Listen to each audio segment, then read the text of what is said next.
روبی ناظرین بنت محمد صابر.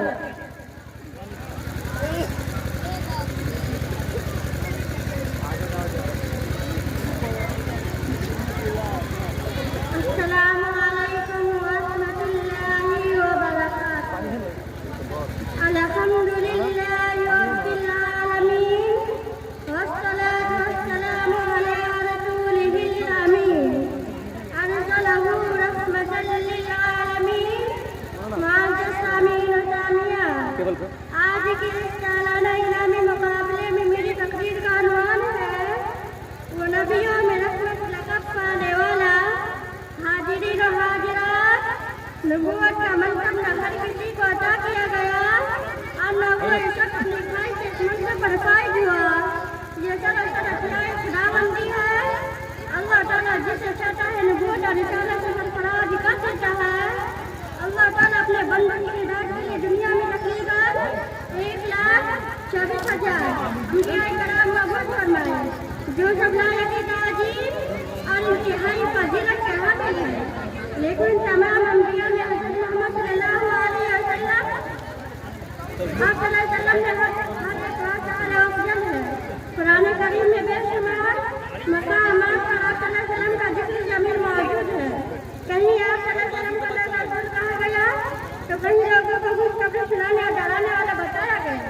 کہیں کہا گیا اے محمد آپ کی رسالت پوری کائنات کے لیے ہے، آپ آخری نبی ہیں، آپ صلی اللہ علیہ وسلم کی ذات شرف و رحمت ہے. چنانچہ آپ صلی اللہ علیہ وسلم کے بارے میں فرمایا گیا وَمَا أَرْسَلْنَاكَ إِلَّا رَحْمَةً لِّلْعَالَمِينَ. آپ کو سارے عالم کے لیے رحمت بنا کر بھیجا گیا ہے. سامعین و سامعات، آپ صلی اللہ علیہ وسلم جزیرۃ العرب میں تب پیدا ہوئے جب پورا عرب شدید اخلاقی بحران کا شکار تھا اور دنیا انسانیت میں ایک عجیب شاہ جان طبقہ تھا. اخلاقی اصول بے محابت توڑے جا رہے تھے، انسانیت کی بشریام تجلیل کی جا رہی تھی، انسان کی رجوع کی دار کی تعمیر سے بالکل غافل تھا. ایسے ماحول میں چاہوں کی دار کی بات کرنا صحیح تھا جیسے چہرہ میں سزا لگا تھا.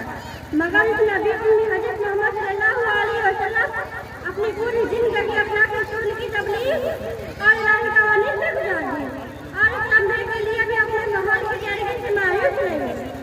آپ صلی اللہ علیہ وسلم نے انسانوں کی بات بانوں کو خود حساب کیا، مذہبی پابندیوں سے جج کرایا، پتھر کی مٹھی اور مٹھوں کو اٹھا دیا، صدائے توحید بلندی کی تو بڑے بڑے طاقتوں کی آوازیں اٹھ کر رہ گئی. ظلم و ستم کی عمارتیں جمع گوش ہو گئی اور دنیا میں انقلاب عظیم رونما ہو جس کی کو شک حاضر تھی.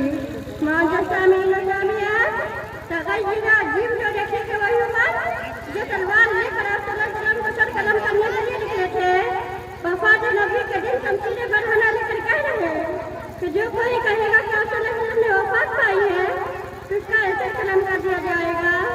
یہ عظیم کرشمے آپ صلی اللہ علیہ وسلم کی تعلیم ہی کی تھے جو آہستہ آہستہ دلوں کو فتح کرتی جاتی تھی.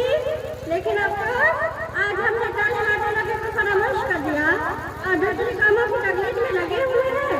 افسوس، آج ہماری ملت کی مثال اس مسافر کیسی ہو گئی جو اپنی مسجد کی طرف پشت کے بہت تیز دوڑ رہا ہو. یہ ملت اپنی مسجد کو پہنچنا چاہتی ہے مگر ایسے لوگوں کی دامن گیر ہے جو ہر لمحہ سے مسجد سے دور کر رہے ہیں. آج اس ملت کی حالت اتنی نادانی والا غصہ بھی ہے. کس کام سے رہی ہے کبھی بطن زہر میں، کس کام سے رہی ہے کبھی بطن زہر میں، کس حال میں ہے آج حرمت رسول کی. کاش کہ ہم مسلمان پاکیزہ تعلیم کی قدر کریں اور نبی پاک صلی اللہ علیہ وسلم کے مقصد سے آگے ہی حاصل کریں. کاش ہم اسلام کی حفاظت اپنا فرض سمجھیں اور اسلام کی بقا کو اپنی جان و مال کی بقا سے زیادہ ضروری سمجھنے لگے تاکہ پھر سے انقلاب عظیم رونما ہو